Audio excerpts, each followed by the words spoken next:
My mum wanted me to stay at home with her. She hates it when I go out. She misses me so much. Dad, too. He loves having me around. But I think it's good for grown-ups to have their own space. Your parents must be so proud to have a girl as clever as you. And do you tell them lots of stories like you do with me? I love your stories, Matilda! And that's not a hint, by the way, but if you did happen to have... Goodbye, Mrs. Phelps. See you next week. Goodbye, Miss Honey, and good luck with the Tolstoy. As I was saying, Matilda, I'm not hinting, but if you did happen to have a story... Who was that lady? That lady? That was Miss Honey. She's going to be your teacher. That lady is my... Yes, your teacher. Now look, are you going to tell me a story or not?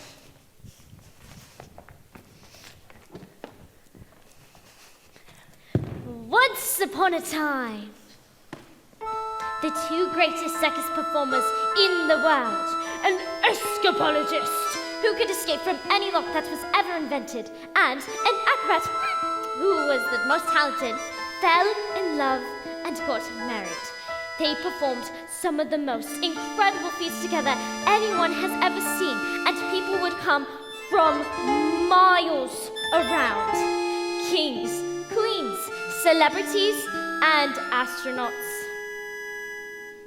And not just to see their skill, but also to see their love for each other, which was so deep that it was said that cats would purr as they passed them, and dogs would weep with joy. They moved into a beautiful old house on the edge of town, and in the evenings they would walk and take in the air. And each night the children of the town would wait in anticipation, hoping for a glimpse of the shiny white scarf that the acrobat always wore. For then they knew they had only to cry, "Tricks, tricks!"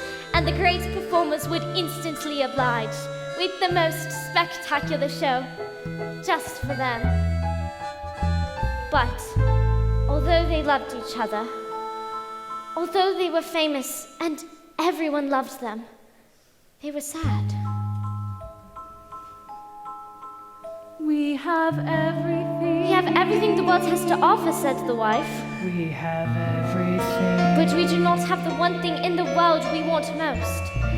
But the one thing. We do not have a child. Patience, my love. Patience, my love, the husband replied. Time is on our side. Even time loves us. Oh, Matilda! But time is the one thing no one is master of. And as time passed, they grew quite old, and still they had no child. At night, they listened to the silence of the big empty house, and they would imagine how beautiful it would be if it was filled with the sounds of a child playing. Matilda, this is very sad. Do you want me to stop? Don't you dare! Their sadness overwhelmed them and drew them on to ever more dangerous feats, as the work became the only place they could escape the inescapable tragedy of their lives. And so it was they decided to perform the most dangerous feat ever known to man. It is called, said the husband, announcing the event to the world's press, who had gathered to listen with bated breath. The burning woman, hurling through the air, with dynamite in her hair, over shocks and spiky objects. Hot fun man locked in a cave, and it is the most dangerous feat ever known to man.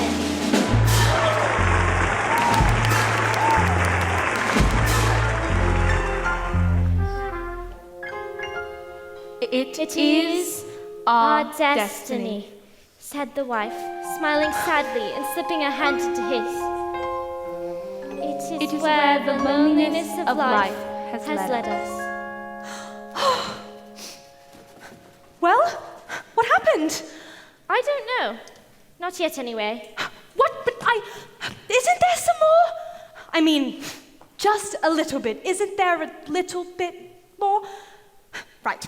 Well, I suppose your mother will be waiting for you. Oh, is she here? I'd love to meet her, actually. Maybe I could... Bye, Miss Phelps. I'll see you tomorrow. After your first day at school?